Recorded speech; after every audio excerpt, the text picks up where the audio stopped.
Hello， 大家好，欢迎收看本期的一周测评，我是亚当。本周这一期视频里面这些鞋款都是大家一直在问，但是我一直没有推出视频的鞋款，让大家久等了。那我们废话不多说，今天我们直接扒车。本期视频由您的点赞赞助播出。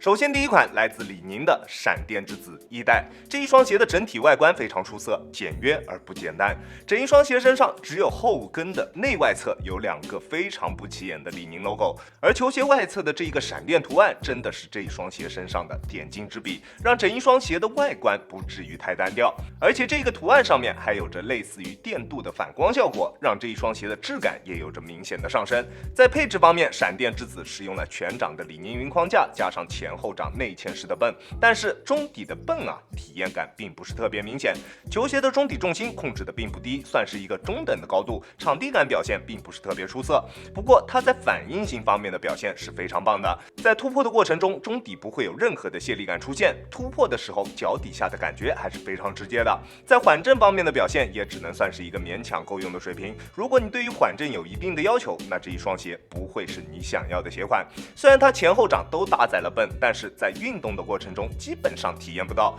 不管是缓震的极限还是缓震的力度，它在这2方面的表现都不是特别出色。不过它的中底没有任何的内扣现象存在现在李宁的篮球鞋如果定位是偏向于外线的，那它在前掌甚至是整一个中底都会存在内扣的现象，而这一双鞋则完全没有这一种情况。对于这一点比较在意的兄弟可以放心，并且中底的龙骨落差控制的也比较合适，穿在脚上并没有明显的前高后低或者是前低后高的感觉。中底的滚动感表现也还算不错，跑动时的感觉还是比较不错的。而在大底方面，你们看看它这一个大底大家应该都知道，这一双鞋肯定更多的是为室外场地而设计的。大底的纹路非常粗，并且非常深，大底的橡胶硬度也非常硬，在硬度计的测试下能够达到70以上，再加上现在300左右的价格，用来打水泥地也完全没有任何问题。不过它的抓地表现相对来说比较一般，主要的弱势项目就是在吸灰的控制方面。如果场地上面有灰尘，那就需要不断用手来擦拭鞋底，才能保证脚底下有够用的抓地力。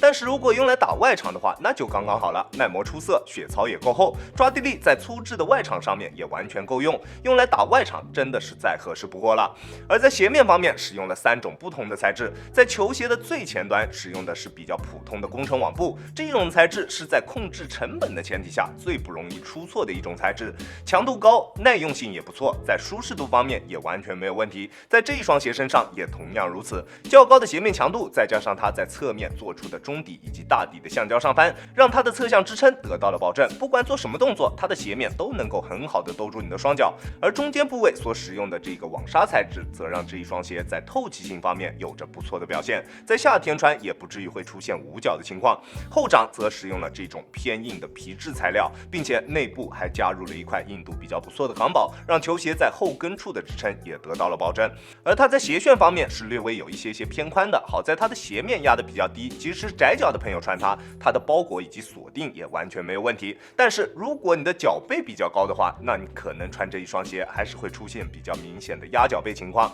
高脚背的兄弟们，我建议你们还是先去试穿一下，再决定是否要购买。在其他各方面的表现，它也完全没有问题，支撑抗扭水平出色，稳定性也 OK， 基本上就是一双没有什么槽点的水桶鞋。这一双鞋亚当球鞋主观评级 B 级，这一双鞋价格亲民，耐磨表现也非常出色，并且在其他各方面的表现基本上也没有什么明显的短板，但是它也没有任何的亮点，每一个方面的表现都平平无奇。如果你想要购买一双价格实惠、耐磨出色的篮球鞋，用来进行外场的实战，那这一双鞋确实是一个不错的选择。但是考虑到现在反52低帮的价格，也就是在这一个价位段附近，甚至比它要更便宜，我感觉这一双鞋它对标自家的反52 low 好像并没有什么优势，除了在鞋面强度方面稍强一些之外，在其他各方面的表现都处于下风。不过反52 low 这一款鞋，不少朋友都跟我反映说穿出去撞鞋的概率实在是太高了。那如果你不想要撞鞋，闪电之子确实是一个不错的选择。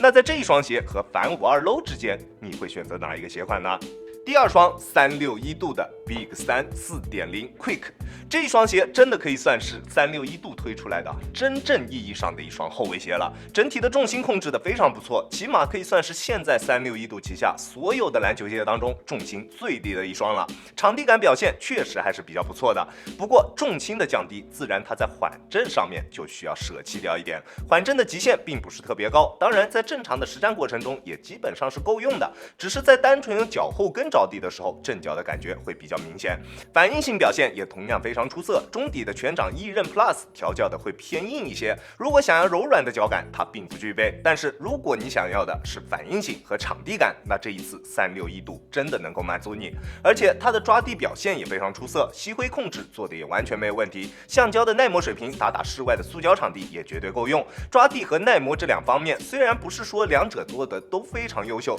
但是起码是比较均衡的，大底的整体表现还是挺不错的。好了，以上说的就是它全部的优点了。接下来我们来说说它的缺点。第一点，鞋面的舒适性差。这一双鞋的鞋面使用了尼龙编织材料加上内层的热熔材料组合而成，在强度方面确实非常出色，但是舒适度真的就差了点意思。在弯折的过程中，它在弯折点会出现非常明显的卡脚现象，而且随着穿着时间的上升，这种感觉也完全不会出现什么减弱的现象，一直硌脚，一直难受。还有就是它在前掌的锁定做得非常糟糕，球鞋的鞋楦略微有一些偏宽，还是会更加适合宽脚的朋友去进行选择。而像我这样偏窄的脚型去穿它，就会出现非常明显的顶脚趾现象。穿上这一双鞋系紧鞋带之后，你能明显感觉到它的前段包裹以及中段包裹都并不算出色，能明显感觉到脚在鞋内的四周都有着一定的多余空间，而且它的鞋带孔布置比较靠后，对于前掌的锁定完全没有办法进行调节。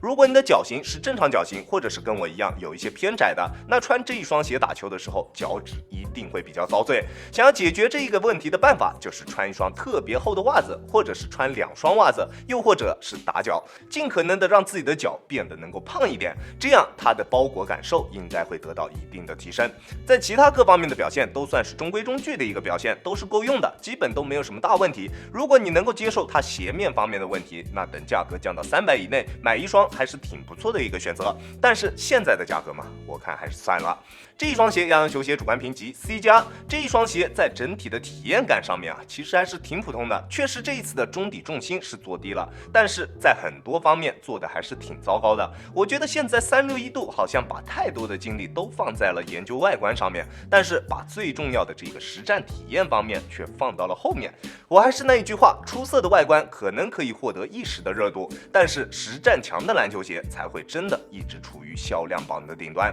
加油吧，361度！本周的最后一个鞋款，这双来自安踏的三分雨又是一个新的支线，并且它的价格区间跟水花可以说是完全重叠。我其实不是特别清楚这一个支线出来的原因到底是什么呢？不过它在配置方面其实还是挺有诚意的，全掌的氮气，还有这个新的咸 Fiber 鞋面，大底也用了水泥克星。之前我在水花的测评里面就已经说过了，这一代的水花相对来说更加适合进行室内的实战，毕竟它在耐磨和缓震这两个方面的表现都不是那么适合外场的实战，而这双三分雨在耐磨以及缓震方面的表现就会明显要比水花更好一些。大底的水泥克星在抓地力方面的表现还是挺不错的，但是在耐磨方面的表现，我觉得它好像并不是那么的棒。因为最近清明节嘛，清明时节自然就雨纷纷，没有什么机会出去打外场，所以它在水泥地或者是塑胶场地上面的表现究竟如何，这个我不得而知。但是即使是在室内的木地板上面，它好像也没有那么的耐磨。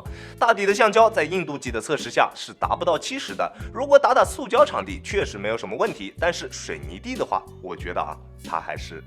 在硬度方面表现的低了一点点。现在的水泥克星在耐磨方面真的是不太行，这一点我在之前的狂潮或者是其他一些搭载水泥克星的篮球鞋里面我都已经说过了。因为安踏换了供应商，所以安踏现在的水泥克星其实就是名字听着唬人罢了，在耐磨方面的表现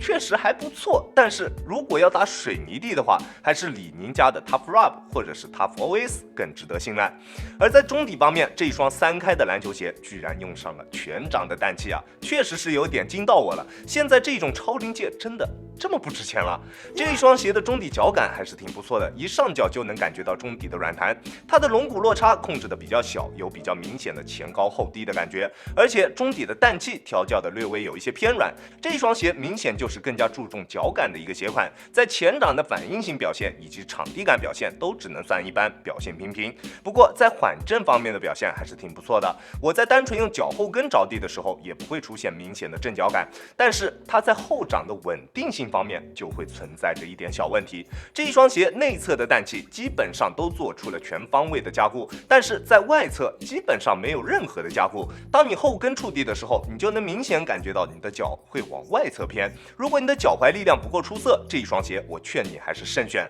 虽然我打球的时候基本上大部分时间都是使用前脚掌进行跑动的，但是在制动的过程中，我能非常明显的感觉到它后跟处不稳的这一个现象，这一点你必须要了解到。而在鞋面方面，使用了这个全新的弦 Fiber 材质，它是由一条一条橡胶丝编织粘连而成的，不仅强度高，而且舒适度也非常棒。但是这种材质，我觉得它可能在氧化方面会比普通的编织鞋面要更快一些，而且在它氧化了之后，可能它的鞋面就会变得又脆又硬。当然，这只是我的个人猜想，是不是会出现这样的情况，还是要时间来证明。起码它在现在的状态下表现还是非常不错的。3分羽的鞋楦宽度是比较正常的鞋楦宽度，对于脚型的适配还是比较广的。不过它的内长还是会略微有一些偏长，跟水花5代一样。我平时安踏穿42.5，这一双鞋我穿42会比较合适。在前段以及中段的包裹都非常不错，而且非常舒适。但是在后段的包裹锁定就没有那么好了，把鞋带拉得非常紧，也依旧会有一点点掉跟的感觉。虽然比较轻微，但是还是会比较明显的能够感觉到那一种感觉，你懂我意思吗？而且它对于脚后跟的锁定也非常生硬，系紧鞋带之后，你能非常明显的感觉到后跟处会有比较明显的顶角现象，舒适度并不是特别出色，但是包裹和锁定总体来说没有什么太大的问题。反正在我穿下来，我是没觉得它掉跟掉的特别厉害。而在鞋面的支撑方面是完全没有问题的，鞋面的延展性本来就不高，而且它在最主要的受力点位置还做出了比较明显的热熔材料加强，以及侧面的这一个环抱式的 TPU 加强。在侧向蹬地或者是变向的时候，它的鞋面能非常好的兜住你的双脚。在中底的刚性表现也完全没有问题，环抱式的 TPU 加上中底这一块强度并不是特别高的塑料片，虽然大家可以看到它可以被轻松对折但是它在整体的抗扭表现方面确实并没有什么问题，大家可以放心。不过它在足弓支撑方面依旧略微偏弱，对于低足弓应该是恰到好处，但是正常足弓或者是高足弓的兄弟，我建议你们还是换一副鞋垫。而它最明显的一个问题在于它的脚踝支撑，拉紧鞋带之后，在脚踝两侧并没有特别好的包裹感，在变向或者是侧向蹬地的时候，你能明显感觉到它的鞋帮开口会特别大，没有办法很好的包裹住或者是支撑住你的脚踝，再加上它后跟处不太稳的这一点，如果你的脚踝力量不好的话，你可得要当心啦。